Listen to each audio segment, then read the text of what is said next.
Breaking news. Dear firstborns, we need therapy. Firstborns from around the world have come together in protest to say that enough is enough and they are tired and they are not doing it again. Right on the front of everything, we have our life correspondent Nancy here to give us the juice. So Nancy, what's happening?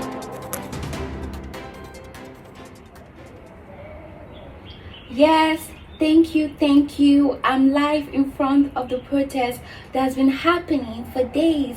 And here with me, I have the spokesperson for the movement, Warama Agnes, who is here to tell us what the fuss is all about. So Warama, what's the fuss all about? Yes, my name is Warama Agnes, the spokesperson for Firstborn We Are Tired movement. And we're just here to say that we firstborns are tired of being overlooked. We are tired of being the experimental child. We are tired of our parents making us the moral compass for the younger ones to follow. We are tired of being forced to become co-parents or assistant parents at the age of 9. Our childhood was taken away from us, and we're here to fight for ourselves and for the future firstborns that are on the way to come. And we are just here to say enough is enough. Am I right? Yes. Thank you. So back to the studio. Thank you, Nancy. Watching this is really jogging a lot of memory, and I can remember when I was younger. My mom used to always tell me, Ali, God made you the firstborn child for a reason. And in my head, I'm just like, did I ask him? I didn't ask for this. I didn't ask for. My name is Ali Richie, and I am the firstborn girl child of my parents.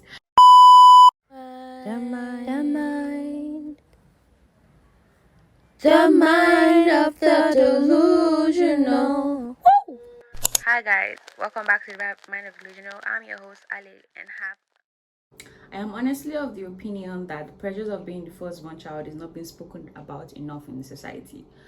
The pressures of being the experimental child, the pressures of being the try and error child, the pressures of being the one that is supposed to be an example for everybody to look up to, the child that is not allowed to make mistakes. I don't think it's been spoken about enough. First of all, I already asked to be born, and now I'm born, and now I'm supposed to like carry this mantle of being the firstborn child and not be given the privilege to make mistakes. Because the way parents make us feel is like the day you become, God says, okay, you are the firstborn child and you're born as the firstborn child. They make you feel like we're sent into this world with some manual on how to navigate life. Nah, I'm fucked up too. Just like the rest of your kids. Like, I don't feel like dear firstborn kids, we need therapy. You guys know that being the firstborn girl child in an African home, I don't want to talk too much, I don't want to say too much, but the pressures of being the firstborn child is crazy. I'm never going to like try to sugarcoat it, although I wouldn't want to invalidate my privileges. I've been lucky enough to have parents that have not put any financial burden on me. Anything I'm doing, anything I'm chasing, I'm doing it for myself. But at the end of the day, there always that voice at the back of my head, which I think is also my parents, telling me, oh, people are looking up to you. You have to do this. You have to set a good example. Like, why can't I have the privilege to make mistakes? Like, why do I have to make my first step and it has to be the perfect step? It's crazy. And being the firstborn child and being a Virgo, it's something else.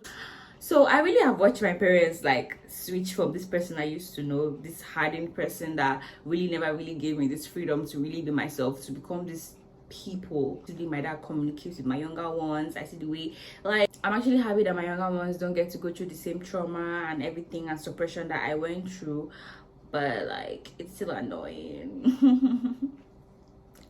If it were you, how will it feel? My advice for firstborn children, this is just little advice, you don't have to adhere to it. Although we're born with a weight on our shoulder, maybe ask for it, but we're born with it. I want to say, Don't forget to live a little. Do the best you can, but don't forget you're human too. Don't let societal pressure weigh you down. Choose you sometimes. Give yourself permission to make mistakes. This life is really one, so you cannot live for others more than you live for yourself. And I was going to say, this is not being selfish. This is just being able to set some boundaries and not do more than you can do. Because at the same time as you're pushing for these people to your younger ones, and everything, as you're pushing for your family and for your younger ones and carrying that pressure of being the firstborn child, you're actually not experiencing life. You're living for others, you're not living for yourself.